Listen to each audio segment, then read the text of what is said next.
علیکم ورحمۃ اللہ وبرکاتہ۔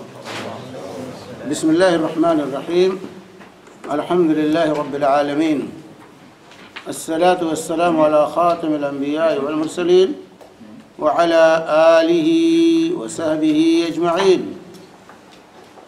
اما بعد، رب اشرح لی صدری ویسر لی امری واحلل عقدۃ من لسانی یفقہوا قولی۔ گزشتہ درس میں ہم نے صفات الہی کے سلسلے میں پہلا اصول اور ضابطہ پڑھا تھا، جس کا خلاصہ یہ ہے کہ اللہ کے تمام صفات کمال ہیں، اس میں کوئی نقص اور عیب نہیں۔ آج ہم دوسرا قاعدہ پڑھیں گے۔ دوسرا قاعدہ جو یہاں شیخ نے بیان کیا ہے وہ ہے کہ صفات کا باب جو ہے، صفات الہی کا، یہ اسماء کے باب سے زیادہ وسیع ہے۔ وسیع کا مطلب یہ ہے کہ اسماء سے زیادہ اللہ کی صفات، اللہ کے ناموں سے زیادہ اللہ کے اوصاف اور اس کی صفتیں ہیں۔ صفات کا باب اس میں زیادہ وسعت ہے اسماء کی سے زیادہ جو ہے، کیونکہ جتنے بھی اسماء ہیں وہ کسی نہ کسی صفت پر ضرور دلالت کرتے ہیں۔ جتنے اسماء اللہ رب العالمین کے ہیں، ہر اسم سے کوئی صفت لگی ہوئی ہے۔ اب اس کے علاوہ بھی اللہ کے صفات جو مجرد صفات بیان کیے گئے ہیں اسماء کے علاوہ وہ بھی ہیں، تو اس طرح سے صفات کی تعداد اسماء کے مقابلے میں زیادہ ہوتی ہے۔ صفات کی تعداد جو رب العالمین کی ہے وہ اسماء کے مقابلے میں زیادہ ہے، کیونکہ قرآن میں دیکھیے یا حدیث میں دیکھیے اللہ تبارک و تعالیٰ کے جو اسماء ذکر کیے گئے ہیں وہ کوئی نہ کوئی صفت ضرور لیے ہوئے ہیں۔ جتنے اسماء ہم نے پڑھے کہ جتنے اسماء ہیں وہ علام بھی ہیں اوصاف بھی، وہ اللہ کی ذات پر دلالت کے اعتبار سے علم ہیں، اور اللہ کی کسی صفت پر دلالت کے اعتبار سے وہ اوصاف بھی۔ تو جتنے اسماء ہیں کسی نہ کسی صفت پر دلالت کرتے ہیں، اور اس کے علاوہ بھی جب ہم قرآن پڑھتے ہیں تو اللہ تبارک و تعالیٰ کی صفات جو ہے بہت زیادہ مذکور ہیں اسماء کے علاوہ۔ تو اس سے یہ ظاہر ہوتا ہے کہ صفات کی تعداد اسماء کے مقابلے میں زیادہ ہے۔ اسی سے کہتے ہیں کہ صفات کا باب اسماء کے باب سے زیادہ وسیع ہے، کیونکہ ہر اسم کسی نہ کسی صفت پر مشتمل ہے، اور جو ہے اس کے علاوہ بھی اللہ تبارک و تعالیٰ کے صفات اللہ کے افعال سے متعلق ہیں۔ اللہ کے بہت سے اقوال اور افعال قرآن میں سنت میں ذکر کیے گئے ہیں، جیسے کہ اللہ تبارک و تعالیٰ جس کی کوئی انتہا نہیں ہے، اللہ کے کلمات کی، اللہ کے افعال کی اور اللہ کے اقوال کی کوئی انتہا نہیں ہے، لا تعداد ہے۔ چنانچہ اللہ تعالیٰ فرماتا ہے کہ وَلَوْ أَنَّ مَا فِي الْأَرْضِ مِنْ شَجْرَةٍ أَقْلَامٍ وَالْبَحْرُ يَمُدُّهُ مِنْ بَعْدِهِ سَبْعَةُ أَبْحُرٍ مَا نَفِدَتْ كَلِمَاتُ اللَّهِ إِنَّ اللَّهَ عَزِيزٌ حَكِيمٌ۔ سورہ لقمان آیت نمبر 27۔ سورہ لقمان آیت نمبر 27 میں اللہ تبارک و تعالیٰ کیا فرما رہا ہے کہ اگر انما فی الارض من شجرہ، یعنی زمین میں جتنے درخت ہیں، جتنے درخت پائے جاتے ہیں زمین پر، ان کا قلم بنا لیا جائے، وہ قلم ہو جائیں۔ والبحر یمدہ من بعدہ سبعۃ ابحر، اور جتنے سمندر ہیں اس میں اور 7 گنا اضافہ کر دیا جائے، 7 سمندر اور ملا دیے جائیں، ما نفدت کلمات اللہ، تو اللہ کے کلمات ختم ہونے والے نہیں ہیں، یعنی لکھا جائے، تمام درختوں کا قلم بنا لیا جائے، تمام سمندروں کی سیاہی بنا لی جائے، اور پھر 7 گنا اور سمندروں کی جتنے سمندر پائے جاتے ہیں اس کا 7 گنا اور کر لیا جائے، اور اس سیاہی سے لکھا جائے اللہ کے کلمات کو، تو اللہ کے کلمات ختم ہونے والے، یعنی اللہ کے افعال اور اللہ کے اقوال ختم ہونے والے نہیں ہیں۔ تو اس سے ظاہر ہے کہ اللہ کے اوصاف کو ہر فعل اور اللہ کی ہر بات کسی نہ کسی صفت پر دلالت کرتی ہے رب العالمین کے، تو صفات لا تعداد ہے رب العالمین کے، جو اسما سے ان کی تعداد زیادہ ہو جاتی ہے۔ ما نفدت کلمات ان اللہ عزیز حکیم، یقیناً اللہ تعالی عزیز ہے، حکیم ہے، غالب ہے اور حکمت والا ہے۔ تو اللہ رب العالمین کے بے شمار جو ہے افعال ہیں اور اوصاف ہیں، اقوال ہیں، جو ہے جیسے مثال کے طور پر یہاں شیخ نے، تو یہ تو قرآن کی دلیل ہوگی، نقلی دلیل اسی کو کہتے ہیں۔ کون سی دلیل؟ نقلی دلیل، جو ہے سمعی دلیل اور نقلی دلیل، پچھلا درس میں بتایا تھا میں نے۔ ایک تو عقلی دلیل ہوتی ہے، عقلی استنتاج ہوتا ہے، عقل سے استدلال کیا جاتا ہے عقلی امور سے۔ دوسرا ہے سمعی یا نقلی دلیل، یعنی قرآن اور سنت کے نصوص سے۔ جیسے اللہ کے اوصاف میں قرآن پاک کے اندر اس کے افعال اور اوصاف میں ذکر ہے، جیسے المجی یعنی آنا، آنا، وجاء ربک والملک صفا صفا، وجاء ربک والملک صفا صفا، سورہ فجر آیت نمبر 22 میں۔ تو اللہ تعالیٰ آئے گا، تو آنا یہ اللہ کی صفت ہوئی۔ اللہ آنا جو ہے اس آیت کریمہ سے یہ واضح ہوا کہ قیامت کے دن اللہ تعالی آئے گا۔ تو آنا یہ اللہ کی مجیء، جسی کو عربی میں کیا کہتے ہیں؟ مجیء۔ جاء یجیء کے معنی آنا، جاء یجیء کے معنی عربی زبان میں ہوتا ہے آنا۔ تو المجیء یہ مصدر ہے آنا، تو آنا مجیء جو ہے، آنا یہ اللہ رب العالمین کی صفت ہے۔ جیسا کہ وجاء ربک والملک صفا صفا۔ اسی طریقے سے الاتیان کا لفظ بھی استعمال ہوا اللہ کے لیے۔ اتیان کے معنی بھی آنے ہی کے ہوتے ہیں، اتیان کے معنی بھی عربی زبان میں عطایاتی کے معنی آنا۔ جیسے سورہ بقرہ آیت نمبر 210 میں اللہ کہتا ہے هل ينظرون الا ان ياتيهم الله في ظلل من الغمام، کیا لوگ اس انتظار میں ہیں کہ اللہ تبارک و تعالی بدلیوں کے سائے میں آ جائے؟ تو یہاں اتیان آنے کو اللہ کی طرف منسوب کیا گیا ہے۔ اسی طریقے سے ایک ہوتا ہے امساک، یعنی روکنا، پکڑنا جو ہے عربی زبان میں، تو امساک بھی اللہ کی صفت ذکر کی گئی ہے۔ جیسے سورہ حج آیت نمبر 65 میں اللہ تعالیٰ فرماتا ہے وَيُمْسِكُ السَّمَاءَ أَن تَقَعَ عَلَى الْأَرْضِ إِلَّا بِإِذْنِهِ، وَيُمْسِكُ السَّمَاءَ أَن تَقَعَ عَلَى الْأَرْضِ، کہ اللہ تعالیٰ آسمان کو روکتا ہے زمین پر گرنے سے۔ آسمان کو زمین پر گرنے سے کون روکتا ہے؟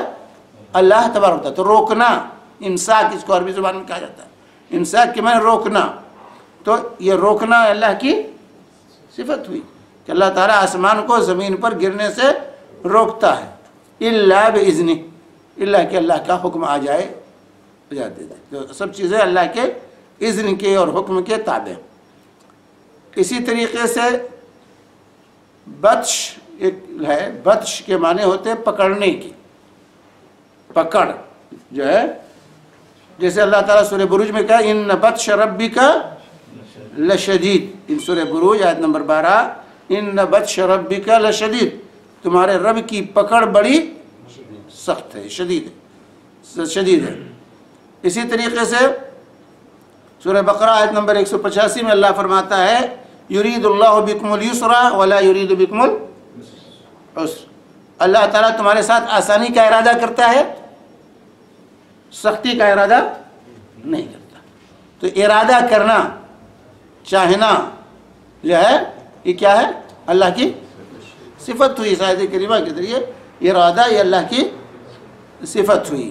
اسی طرح اللہ کے نبی صلی اللہ علیہ وسلم نے فرمایا، بخاری کی روایت ہے کہ ینزل ربنا الی السماء الدنیا، ینزل ربنا الی السماء الدنیا، کہ اللہ تعالیٰ جب رات کا آخری تہائی حصہ ہوتا ہے تو آسمانی دنیا پر نزول فرماتا ہے۔ تو نزول فرمانا یہ اللہ کی صفت ہوئی کہ اللہ تعالیٰ آسمان دنیا پر رات کے آخری پہر میں نزول فرماتا ہے۔ تو یہاں پر یہ تمام صفت ہے جو اللہ کے لیے ثابت ہے، جیسا کہ اللہ کے شان ہے، اللہ کے جیسا لائق ہے اسی جو ہے کیفیت سے، اسی اعتبار سے جو اللہ کی شان کے مطابق ہے، اس کے ساتھ یہ صفات اللہ کے لیے ثابت ہے۔ تو اب اس کا یہ جو ہے جیسے یہاں کہا گیا آنا، مجیء یا اتیان عربی میں، امساک اور بطش جو ہے اور اسی طرح سے ارادہ، تو یہ تمام اللہ کے اوصاف ہوئے، لیکن اس کی بنیاد پر اللہ کا نام نہیں ہے۔ ان اوصاف کی بنیاد پر اللہ کا نام کوئی رکھنا چاہے، ہم پہلے پڑھ چکے ہیں، تو نام جیسے آنا اللہ کی صفت ہے، مجی تو جو ہے اس کے جو ہے اگر نام رکھنا چاہے تو کیا رکھیں گے؟ جائی۔ جائی کے معنی اپنی زبان میں آنے والا، آتی کے معنی آنے والا، جائی کے معنی آنے والا، مرید کے معنی چاہنے والا، ارادہ کرنے والا، سمجھے؟ باتش کے معنی پکڑنے والا۔ تو اس طریقے سے جو ہے اللہ رب العالمین کا، یا امساک کے معنی روکنے کے ہیں، تو ممسک، اس کا فاعل کا صیغہ کیا ہوگا؟ ممسک، روکنے والا۔ تو جو ہے تو اس طریقے سے، یا نزول فرماتا ہے تو اس کا فاعل کا صیغہ کیا بنے گا؟ نازل، نزول کرنے والا۔ تو اب کوئی کہے کہ بھائی یہاں یہ صفات مذکور ہے اللہ کے کہ وَجَاءَ رَبُّكَ أَن يَأْتِيَهُمُ اللَّهُ فِي ظُلَلٍ مِّنَ الْغَمَامِ إِنَّ بَطْشَ رَبِّكَ لَشَدِيدٌ يُمْسِكُ السَّمَاءَ أَن تَقَعَ عَلَى الْأَرْضِ، یا اسی طرح يُرِيدُ اللَّهُ بِكُمُ الْيُسْرَ۔ تو اللہ کا نام یہ ہے؟ تو اللہ کا نام نہیں ہے، اس کی بنیاد پر اللہ کا نام نہیں رکھا جا سکتا۔ تو صفات کا باب جو ہے اس کے باب سے زیادہ وسیع ہے، صفات کا باب وسیع ہے۔ اللہ کے اوصاف سے نام تو نہیں بنائے جائیں گے، لیکن اللہ کے ناموں سے، اللہ کے نام کسی نہ کسی صفت پر ضرور دلالت کرتے ہیں، لیکن اللہ کے اوصاف اللہ کے اسماء پر دلالت نہیں کرتے۔ یہ بنیادی نقطہ کہ اللہ کے اسماء اللہ کے کسی نہ کسی صفت پر دلالت کرتے ہیں، لیکن اللہ کے اوصاف، افعال اور اقوال اللہ کے نام پر دلالت نہیں کرتے ہیں۔ صرف صفات کی بنیاد پر اللہ کا کوئی نام نہیں رکھا جا سکتا ہے، یہ بنیاد۔ اس لیے اللہ چونکہ بے شمار افعال اور اوصاف اللہ کے مذکور ہیں، اس لیے جو ہے اوصاف جو ہیں یہ زیادہ ہیں اسماء کے مقابلے میں، اسماء کے مقابلے میں۔ اور ان افعال کی بنیاد پر، اوصاف کی بنیاد پر اللہ رب العالمین کا کوئی نام نہیں رکھا جا سکتا ہے۔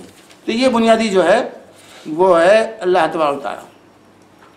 تو یہ قاعدہ تھا جو یہاں پر 2 نمبر کا قاعدہ شیخ نے پیش کیا، اور اس کے یہ دلائل جو ہے شیخ نے جو ہے یہاں پر بیان کیے۔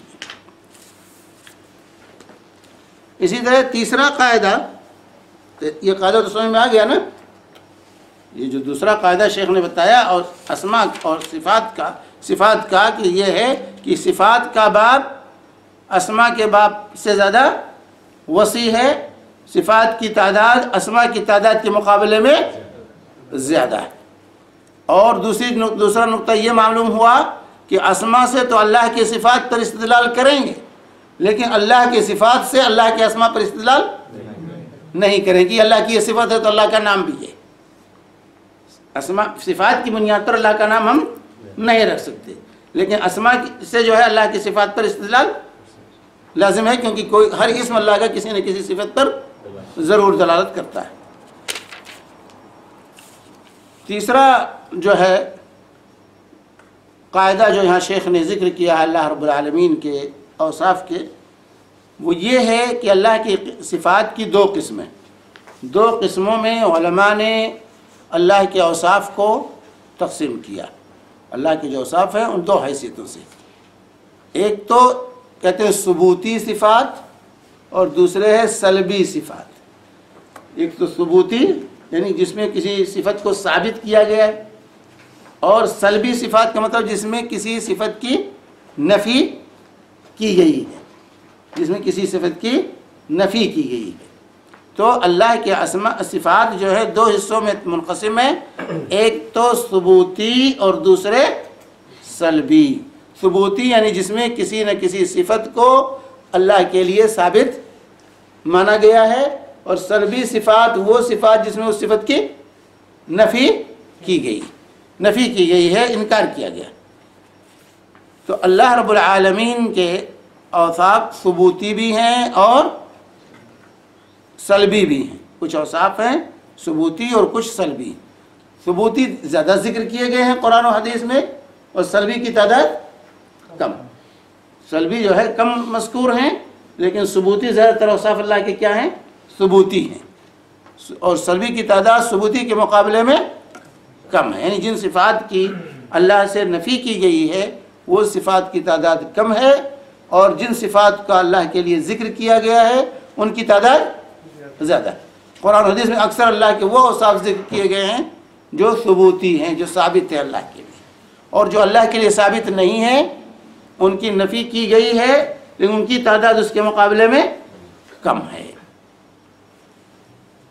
تو ثبوتی وہ صفات ہیں جو اللہ کی کتاب میں یا رسول اللہ صلی اللہ علیہ وسلم کی حدیث میں جو ہے اللہ کے لیے مذکور ہیں، اور یہ تمام کے تمام صفات کمال ہیں، ان میں کوئی نقص اور عیب نہیں پایا. جیسے مثال کے طور پر دے سکتے ہیں کوئی مثال اللہ کے ثبوتی صفات کا.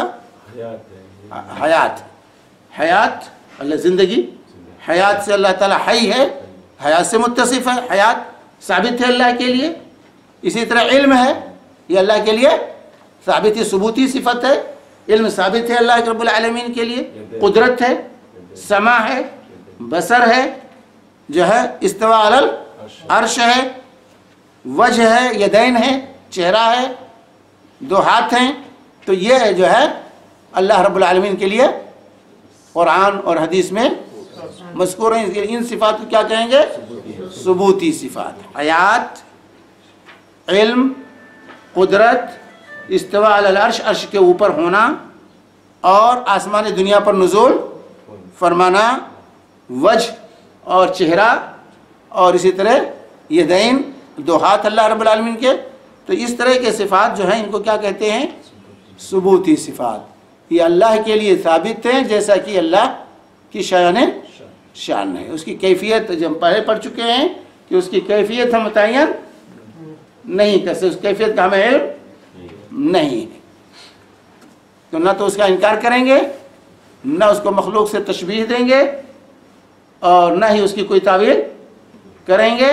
عربی زبان میں اس کا جو مفہوم ہے اس مفہوم کے معنی میں ہم اس کو اللہ کے لیے ثابت مانتے. تو اس پر جو ہے عقلی دلائل بھی ہیں اور نقلی دلائل بھی ہیں ثبوتی صفات پر. ثبوتی صفات جو اللہ کے لیے ثابت ہیں، مذکور ہیں اللہ کی کتاب میں اور اللہ کے رسول صلی اللہ علیہ وسلم کی سنت میں.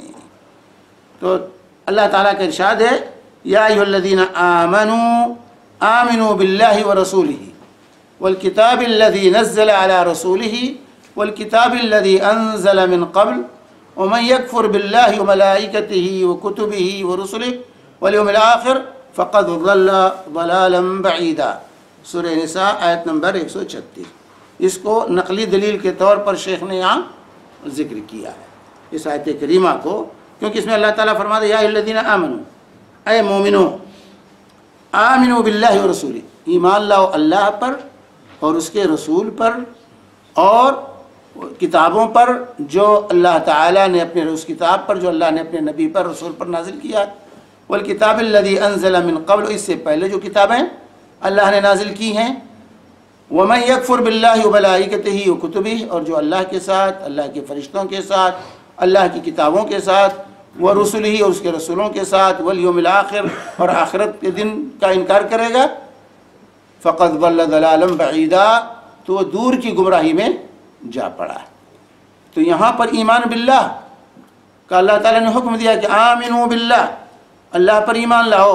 تو اللہ پر ایمان لانا یہ شامل ہے اس کے تمام صفات کے ساتھ، اللہ پر ایمان لانا کہ اس کے تمام صفات کے ساتھ اللہ پر ایمان لاؤ. اور محمد صلی اللہ علیہ وسلم جو ہے اس کے رسول ہیں، رسول پر ایمان لانا ہے. اللہ پر ایمان لانے کا مطلب اللہ کے تمام صفات کے ساتھ ایمان لانا. کتاب پر ایمان لانے کا مطلب کیا ہے کہ کتاب میں جو کچھ اللہ تعالیٰ نے اپنے نبی پر نازل کیا اس پر ایمان لائے. تو کتاب اللہ پر ایمان لانے کا تقاضا بھی ہے کہ اللہ کی صفات پر ایمان لایا جائے. اللہ کی کتاب پر ایمان لانے کا تقاضا ہے کہ اس کتاب میں جو اللہ کے اوصاف مذکور ہیں ان پر ہم ایمان لائیں. اور اللہ کے رسول پر ایمان لانے کا بھی تقاضا کیا ہے کہ اللہ کے رسول نے اللہ تبارک و تعالیٰ کا جو تعارف پیش کیا ہے، اللہ کے جو اوصاف بیان کیے ہیں اس میں ایمان لائیں. اگر ہم نہیں مانتے تو گویا کہ رسول پر ہم ایمان نہیں لائے ہیں، ان کی تصدیق نہیں کی ہم نے. تو اس طریقے سے جو ہے یہاں پر اس آیت کریمہ میں ہمیں اور آپ کو یہ دعوت دی گئی ہے کہ ہم اللہ تبارک و تعالیٰ کے وہ اوصاف جو اللہ کی کتاب میں اور اللہ کے رسول صلی اللہ علیہ وسلم کی حدیث میں مذکور ہیں ان سب پر ہم ایمان لائیں، کیونکہ اللہ کو جاننے والا اللہ سے بڑھ کر اور اللہ کے رسول صلی اللہ علیہ وسلم سے بڑھ کر کوئی نہیں ہو سکتا. اور عقلی دلیل اس پر یہ ہے جو ہے یہاں پر عقلی دلیل بھی پیش کی ہے شیخ نے، اور عقلی دلیل یہاں پر یہ ہے کہ اللہ تعالیٰ نے اپنے بارے میں پیش کیا، اپنے بارے میں جو بیان کیا، جو خبر دی، تو اللہ تعالیٰ اپنے آپ کو سب سے زیادہ جاننے والا ہے. اور اسی طریقے سے اللہ سے سچا کوئی نہیں. سب سے بڑا سچا کون ہے؟ اللہ تعالیٰ. اس کے کلام میں جھوٹ کا شائبہ تک نہیں پایا جاتا. اور تو جب اللہ تعالیٰ نے اپنے لیے کوئی صفت ثابت کی ہے تو اس کو ماننا ہمارے لیے ضروری ہے. یہ اللہ کو سچا ماننے میں یہ چیز داخل ہے. اللہ کو سچا ماننے میں یہ چیز جو ہے داخل ہے. اگر ہم نہیں مانتے تو گویا کہ ہم اللہ رب العالمین پر ایمان. سب سے بڑا سچا اللہ تعالیٰ، اور اللہ کے بعد سب سے بڑے سچے رسول اللہ صلی اللہ علیہ وآلہ وسلم میں. تو جب سب سے بڑا سچا اللہ تبارک و تعالیٰ ہے تو اس کی بات ہمیں، اس کی تصدیق ہمیں کرنی. اگر ہم تصدیق نہیں کرتے اللہ کی اور اسی طرح تصدیق نہیں کرتے رسول اللہ صلی اللہ علیہ وآلہ وسلم کی، تو پھر ایسی صورت میں جو ہے گویا کہ ہم اللہ کو سچا نہیں مانتے. کیوں؟ اللہ پر جہالت کا، جھوٹ کا یہ گزر نہیں ہو سکتا. اللہ تعالیٰ علم سے، سچائی سے، صدق سے اور اسی طرح قدرت سے متصف ہے. اللہ قادر ہے، عاجز نہیں ہے. اللہ تبارک و تعالیٰ عالم ہے، جاہل نہیں ہے. اللہ تعالیٰ سچا ہے، جھوٹا نہیں ہے. یہ ہو نہیں سکتا. تو اس لیے اس نے جو خبر دی ہے اور اسی طرح اس کے رسول نے جو خبر دی ہے اس پر ایمان لانا لازم ہے. کیونکہ یہ تینوں چیزیں، جاہل ہونا، جھوٹ بولنا، عاجز ہونا، یہ نقص اور عیب ہے. اور اللہ تبارک و تعالیٰ ایسے نقص اور عیب سے پاک. تو جو ہے عقلی اور نقلی دونوں دلیلیں اس بات کی ہیں کہ اللہ تبارک و تعالیٰ کے لیے جو ہے بے شمار ایسے اوصاف ہیں جو اللہ تعالیٰ کے لیے ثابت ہیں، اور قرآن و سنت ایسے اوصاف سے بھرے پڑے ہیں. تو اگر جو ہے یہ اللہ تعالیٰ نے جب اپنی صفات کی جو ہے خبر دی ہے اور وہ اپنے آپ کو سب سے زیادہ، ہم سے زیادہ جاننے والا ہے، تو جو انسان اس کی صفت کا انکار کرے تو ہم سے پوچھیں گے بھائی کہ جو ہے کہ اللہ تعالیٰ زیادہ جانتا ہے اپنے بارے میں کہ نہیں جانتا ہے. تو اگر وہ کہے کہ اور اللہ نے جو خبر دی ہے وہ اللہ تعالیٰ سچا ہے یا جھوٹا ہے، تو اگر وہ کہتا ہے کہ اللہ تعالیٰ جھوٹا ہے تو وہ مسلمان، جو کہے اللہ جھوٹا ہے نعوذ باللہ، تو وہ مسلمان ہی نہیں ہو سکتا ہے. اور اگر کہے کہ نہیں، ہاں اللہ تبارک و تعالیٰ سچا ہے، تو ہم اس سے پوچھیں گے بھی اللہ زیادہ جانتا ہے کہ تم زیادہ جانتے ہو؟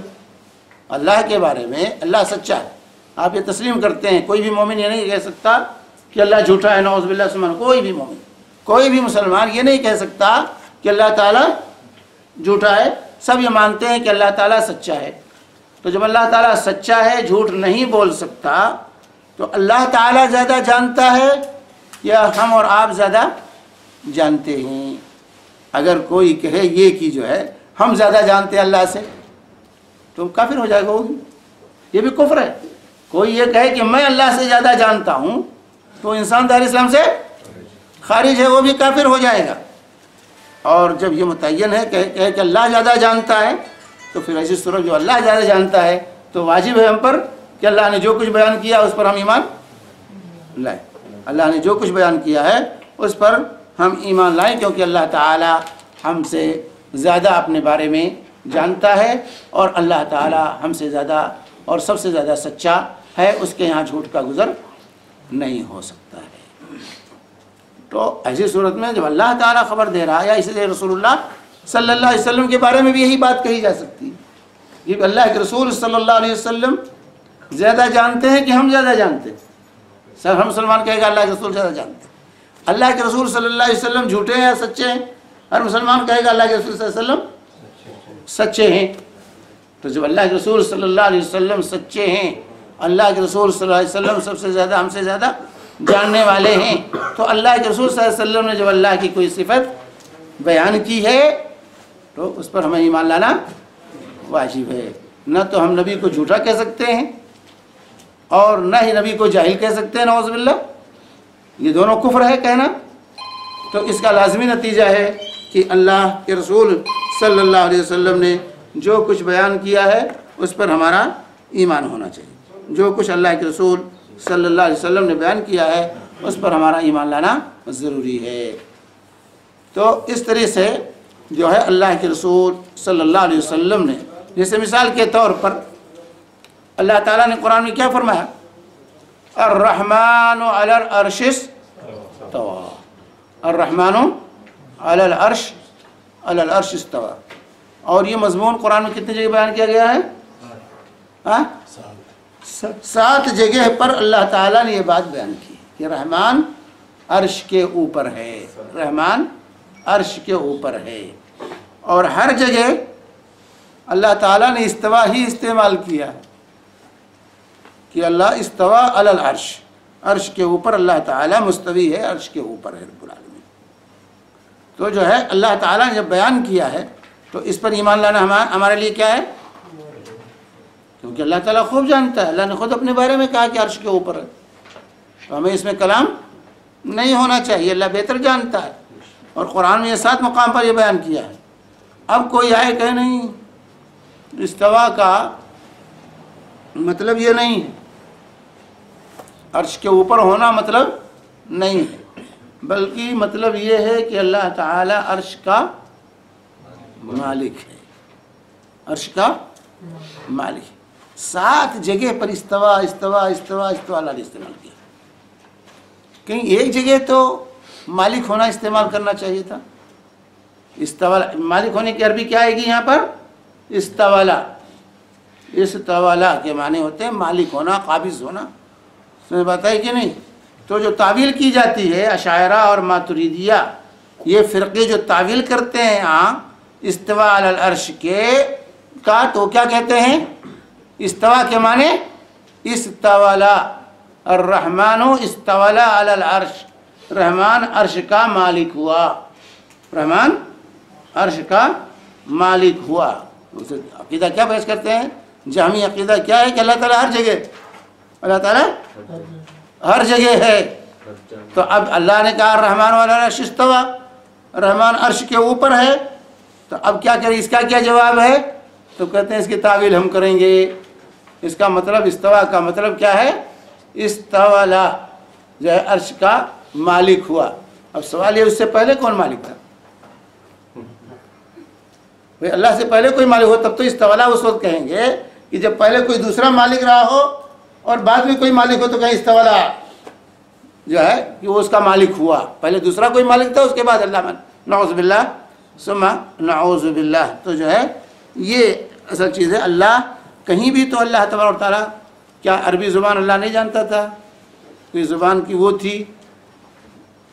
اللہ کا کلام سب سے زیادہ فصیح کلام ہے، سب سے زیادہ بلاغت اور فصاحت میں اللہ کے کلام سے بڑھ کر کسی کا کلام نہیں ہو سکتا، رسول پاک صلی اللہ علیہ وسلم کے کلام سے بڑھ کر کسی کا کلام نہیں ہو سکتا ہے۔ تو جب یہ الفاظ استعمال کیے ہیں تو کسی کو کہاں سے یہ حق پہنچتا ہے کہ وہ اس کی تعویل کرے؟ تو جتنے بھی صفات، ثبوتی صفات ہیں، اس پر ہمارا ایمان ہے کہ اللہ کے لیے وہ ثابت ہیں اسی طریقے سے جس طریقے سے اللہ کی شان وہ صفات ہیں۔ اس کی ہم کیفیت متعین نہیں کریں گے، کیا کیفیت ہے اس کی، اور نہ ہی اس کی کوئی تعویل ہم کریں گے کہ اس کا مطلب یہ ہے اللہ اترتا ہے یعنی اللہ کی جو ہے رحمت نازل ہوتی ہے، یا جو ہے اللہ تبارک و تعالیٰ آتا ہے یعنی اللہ کا روب طاری ہو۔ جیسے مودودی صاحب نے سورہ فجر کی تفسیر میں کیا کہا؟ بہت سے لوگ مودودی صاحب کی تفسیر پڑھتے ہیں، بہت اس کے ترجمے کے بڑے متوالے ہیں لوگ، مودودی صاحب نے پورے تفسیر تفہیم القرآن میں کیا کیا ہے؟ صفات الہی کے بکیے بھی جو ہے بکھرے، بکیا اکھاڑ دیا ہے۔ وجاء ربک والملک صفا صفا، سورہ فجر کی تفسیر میں مودودی صاحب کیا لکھتے ہیں؟ اللہ کے آنے کا کوئی تصور نہیں کیا جا سکتا، سوال ہی نہیں پیدا ہوتا ہے، بلکہ اللہ کا روب طاری، جیسے بادشاہ آتا ہے تو اس کا روب طاری ہو جاتا ہے، ایسے اللہ کا روب طاری ہو جائے گا۔ اور اردو کی چاشنی کے لیے لوگ ان کی تفسیر پڑھتے ہیں، لکھا اچھا ہے، زبان اچھی استعمال کی ہے، اس زبان سے جو ہے لوگ متاثر ہو کر تفہیم القرآن کا مطالعہ بڑے شوق سے کرتے ہیں، لیکن صفات کی تمام صفات کا جو ہے انہیں بکیا جو ہے اکھڑ کر رکھ دیا ہے۔ وجاء ربک والملک صفا صفا، اللہ آئے گا، یعنی اللہ نہیں آئے گا قیامت کے دن، بلکہ اللہ کا روب طاری ہو جائے گا۔ اسی طرح استواء علی العرش کی جو تعویل کی ہے وہ بھی جو ہے پڑھنے کے قابل ہے کہ پڑھیے دیکھیے کیا لکھا انہوں نے استواء علی العرش کا۔ ہو سکتا ہے اللہ تعالیٰ نے اپنی توجہات کا کسی اپنی کائنات میں کسی جگہ پر مرکوز کر دی، اسی کو عرش سے تعبیر کر دیا گیا۔ عرش کا یہ مطلب ہے، استواء علی العرش کا یہ مطلب ہے اللہ یحمل عرش ربک، اللہ کے عرش کو فرشتے اٹھائے ہوئے ہیں، قرآن کہتا ہے فرشتے اٹھائے، 8 فرشتے ہیں جو اٹھائے ہوئے اللہ کے عرش کو۔ اس کے باوجود کہنا کہ اللہ تعالیٰ نے اپنی توجہات کسی ایک طرف مرکوز کر دی، اسی کو عرش سے تعبیر کر دیا گیا۔ آیت الکرسی بھی نہیں سمجھا تو جو عرش اور کرسی نہ سمجھ سکے وہ اللہ کو کیا سمجھے گا؟ تو اس طرح سے جو ہے اکثر جتنے اردو زبان میں ترجمے ہوئے ہیں قرآن کے، بر صغیر کے لوگوں نے جو ترجمے کیے ہیں اس میں جو ہے صفات الہی کا جنازہ نکالا گیا ہے، صفات الہی کا جنازہ نکالا گیا، اور ہم جو ہے عقیدت میں اس کو پڑھتے ہیں اور سمجھ نہیں پاتے کہ کہاں کہاں عقیدے پر چوٹ پڑ رہی اور ہمارا عقیدہ کہاں کہاں برباد ہو رہا ہے ان تفسیروں کو پڑھ کر کے۔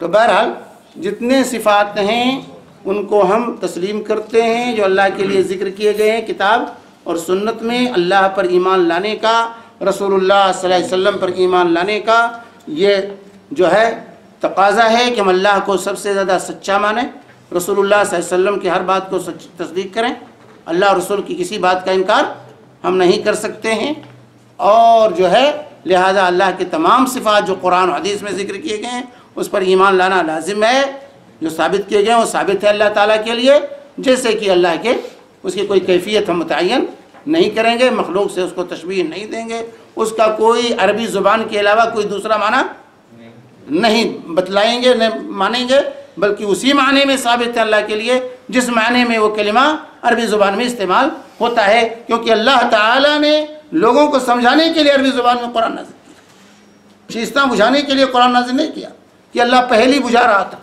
کہنا کچھ تھا اور کہہ کچھ رہا تھا اللہ تعالیٰ۔ اللہ نے تو عربی مبین میں نازل کیا تاکہ لوگ سمجھ سکیں، عربی میں اسی لیے کہ لوگوں کی زبان عربی تھی، اللہ کے نبی صلی اللہ علیہ وسلم جہاں مبعوث ہوئے سب عرب تھے، تو ان کی زبان میں قرآن جو نازل کیا گیا تاکہ وہ قرآن کو سمجھ سکیں، کہ کلام عربی میں نازل ہو اور معنی دوسرا لیا جائے یہ نہیں ہو سکتا، ورنہ عربی زبان میں نازل کرنے کا کوئی فائدہ نہیں ہے قرآن کے، کسی دوسری زبان میں اللہ نازل کر دیتا۔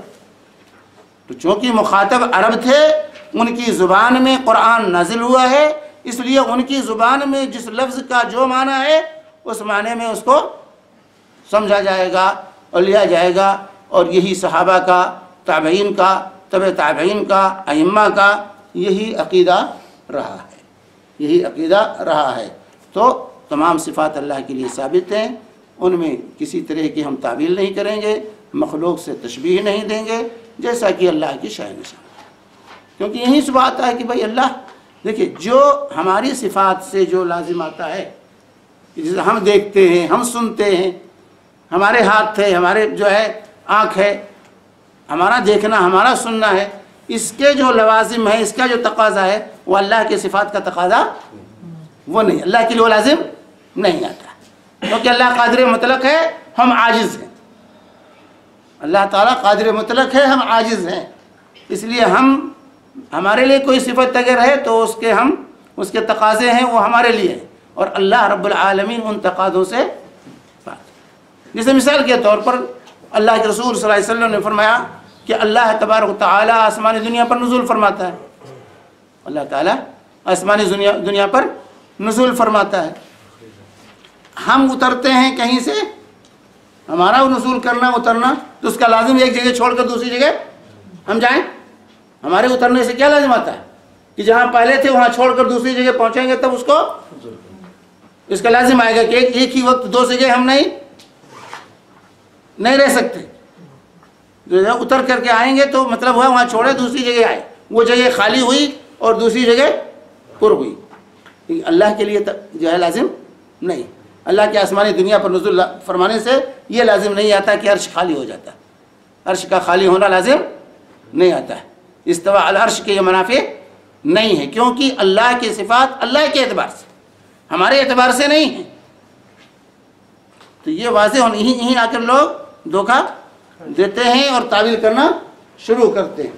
اللہ تبارک، جیسے ہمارا سننا ہے، ہمارے سننے دیکھنے، ہماری ذات ہے، اللہ کی بھی ذات ہے، لیکن ہماری ذات اور اللہ کی ذات میں کوئی مماثلت ہے، مشابہت ہے؟ کوئی مشابہت نہیں ہے۔ اسی طرح ہمارے صفات میں اور اللہ کی صفات میں کوئی مشابہت اور مماثلت نہیں ہے، یہ واضح ہونا چاہیے۔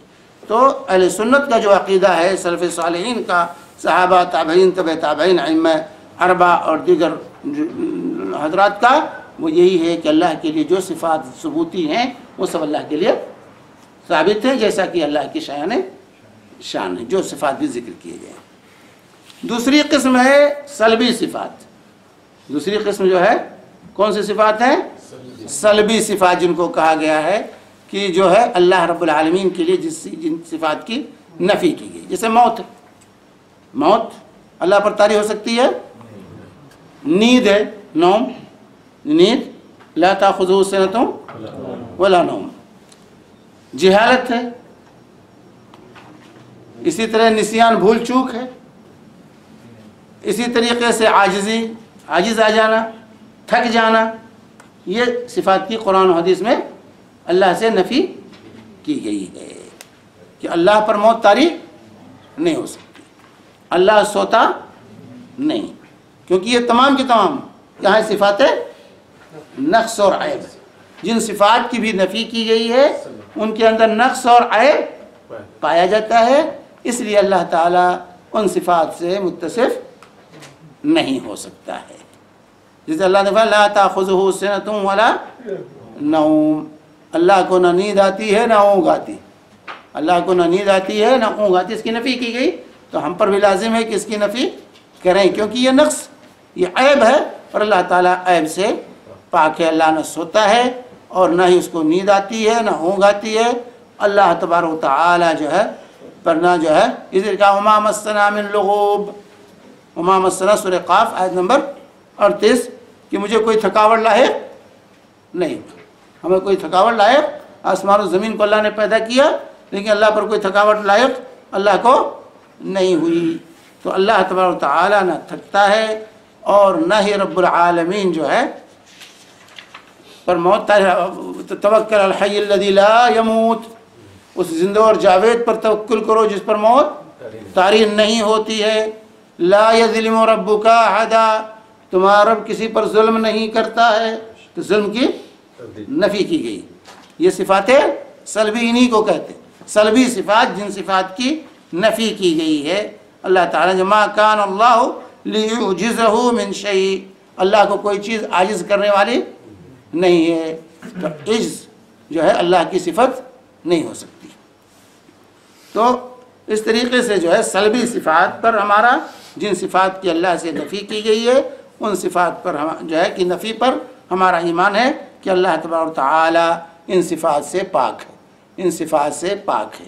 لیکن یہاں پر یہ واضح ہونا چاہیے یہ چیز کہ جن صفات کی بھی نفی کی گئی ہے، سلبی صفات، تو صرف نفی نہیں ہے بلکہ نفی پر ایمان لانا کے تقاضا یہ ہے کہ اس کی ضد پر ایمان لائے، اللہ کے لیے ثابت مانے۔ موت کی ضد کیا ہے؟ حیات۔ اللہ پر موت طاری نہیں ہوتی، اس کا مطلب اللہ حیات سے متصف، اللہ کی حیات پر ہمیں ایمان لانا ضروری۔ موت کی نفی کا تقاضا یہ ہے کہ اللہ کے لیے حیات کو ہم زندگی کو ہم تسلیم کریں، تاکہ چونکہ اللہ کا نقص نہیں ہے، عیب نہیں ہے، تو اس کا ضد جو ہے گا وہ کمال ہے. جن چیزوں کی نفی کی گئی ہے اس کا ضد جو ہے وہ کمال ہے کہ جو ہے. تو جیسے موت کی نفی کی گئی یا نیند کی نفی جو کی گئی، اونگ کی نفی کی گئی، تو اس کا تقاضا ہے کہ اللہ کو حی و قیوم مانے آپ، تب ان سلبی صفات کے پر ایمان لانے کا یہ تقاضا پورا ہوگا. لیکن آپ کمال کے ساتھ اللہ کو متصف نہ کریں، اللہ ایسا نہیں ایسا نہیں ایسا نہیں، صرف یہی رٹتے رہیں، تو یہ اللہ کی شایان شان نہیں. اللہ کی شایان شان بات پوری نہیں ہوئی. بات اس وقت پوری ہوگی سلبی صفات کو ماننے سے کہ جب کہ اس کی ضد، اس کا الٹا جو ہے اس پر ہم ایمان لائیں، اللہ کے لیے اس کو ثابت مانیں. تو جیسے ما مسنا من لغوب، یعنی آسمان و زمین کی تخلیق میں نے کی اور مجھ پر کوئی تھکاوٹ لاحق نہیں ہوئی. آسمان و زمین کی تخلیق کی اور کوئی تھکاوٹ جو ہے اللہ تعالیٰ کہتا ہے مجھے لاحق نہیں ہوئی. تو اس کا مطلب ہے کہ اللہ تعالیٰ کے اندر آپ قدرت اور قوت تسلیم کریں. اگر قدرت نہیں مانتے، قوت نہیں مانتے، صرف کہیں اللہ تھکتا نہیں، تو بات پوری نہیں ہوتی ہے. تو یہ واضح رہے کہ جن صفات کی نفی کی گئی ہے ہم بھی ان صفات کی اللہ سے نفی کریں گے، ایمان لائیں گے. یہ صفات اللہ کے لیے ثابت نہیں ہے. سلبی صفات جنہیں کہا ہے یہ اللہ کے لیے ثابت نہیں ہے. لیکن وہاں ایک باریکی یہ یاد رہے کہ صرف نفی نہیں ہے بلکہ اس کے ضد کا، اس کا الٹا ہم اللہ کے لیے تسلیم کریں گے.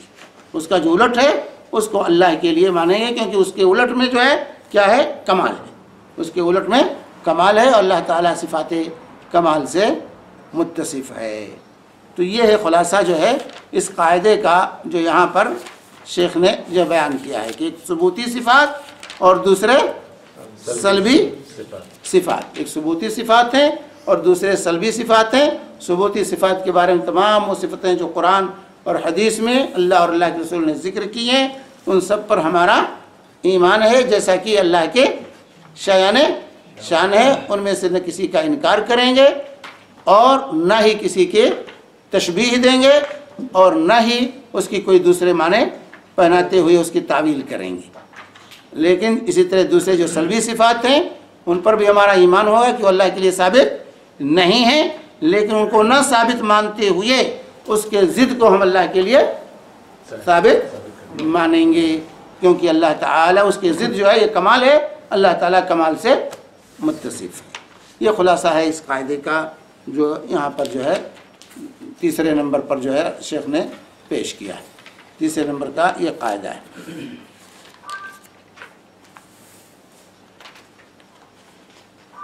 تو بات سمجھ میں آئی کہ نہیں؟ دونوں قاعدے سمجھ میں آ گئے؟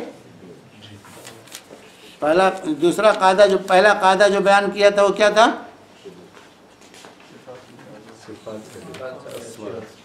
صفات تمام کے تمام صفات کمال. پہلا قاعدہ صفت کا.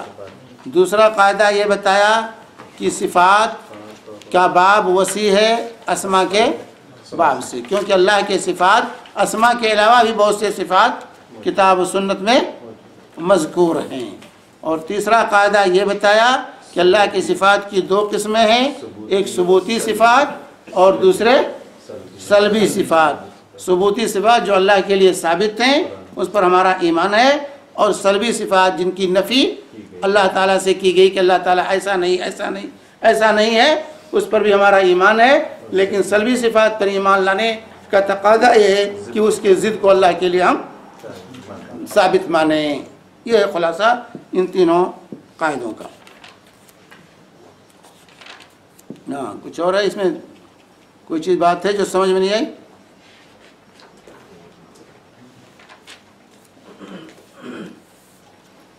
کہ آگے چلیں؟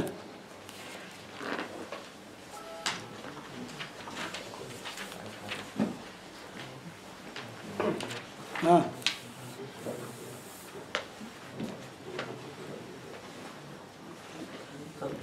ہے شیخ سوال. ہاں